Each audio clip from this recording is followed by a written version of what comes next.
আইন শৃঙ্খলা বাহিনী এবং আমাদের সকল নেতাকর্মীদেরকে আমি সতর্ক থাকার আহ্বান করব, কারণ জামাতকে কখনো বিশ্বাস করা যায় না। যারা বাংলাদেশের স্বাধীনতা চায়নি, যারা দেশের বিরুদ্ধে ছিল, তাদের উপরে দেশের দায়িত্ব কখনো দেওয়া যেতে পারে না। দেশের জনগণের ভোটের অধিকার নিশ্চিত করার জন্য যে লড়াই করেছি, আজকে সেই দিনটি আমরা আশা করছি ইনশাল্লাহ অনেক ষড়যন্ত্রকে মোকাবেলা করে আমরা আজকে সুন্দরভাবে শেষ করতে পারবো বলে আমরা বিশ্বাস করি।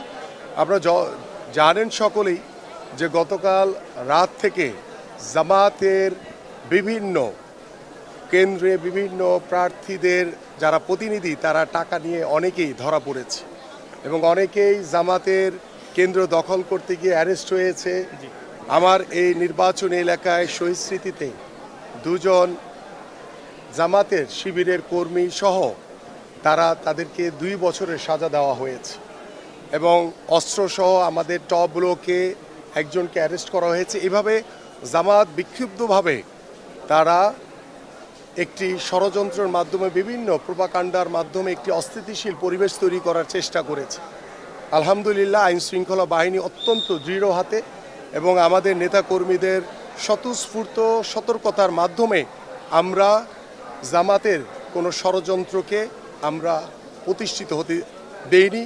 যারা এই নির্বাচনকে বানচাল করার জন্য এখন পর্যন্ত বিভিন্ন দেশি বিদেশি ষড়যন্ত্রের মাধ্যমে তারা বানচাল করার চেষ্টা করেছে, আমরা দৃঢ়ভাবে বিশ্বাস করি যে জনগণের রায়ের মাধ্যমে ওই জামাতের রাজাকারদেরকে প্রত্যাখ্যান করবে এদেশের সাধারণ মানুষ। আইন শৃঙ্খলা বাহিনী এবং আমাদের সকল নেতাকর্মীদেরকে আমি সতর্ক থাকার আহ্বান করব, কারণ জামাতকে কখনো বিশ্বাস করা যায় না। যারা বাংলাদেশের স্বাধীনতা চায়নি, যারা দেশের বিরুদ্ধে ছিল, তাদের উপরে দেশের দায়িত্ব কখনো দেওয়া যেতে পারে না। এবং আমরা আশা করি যে যারা ওই সামাজিক যোগাযোগ মাধ্যমে যতই অ্যাক্টিভ হোক না কেন, মানুষ সশরীরে এসে সেই জামাতকে ভোটের মাধ্যমেই প্রত্যাখ্যান করবে ইনশাআল্লাহ। আশাবাদী এবং আমরা সাধারণ ভোটাররা যেভাবে স্বতঃস্ফূর্তভাবে ভোট প্রদান করছে, আমরা জনগণের প্রতি আস্থাশীল।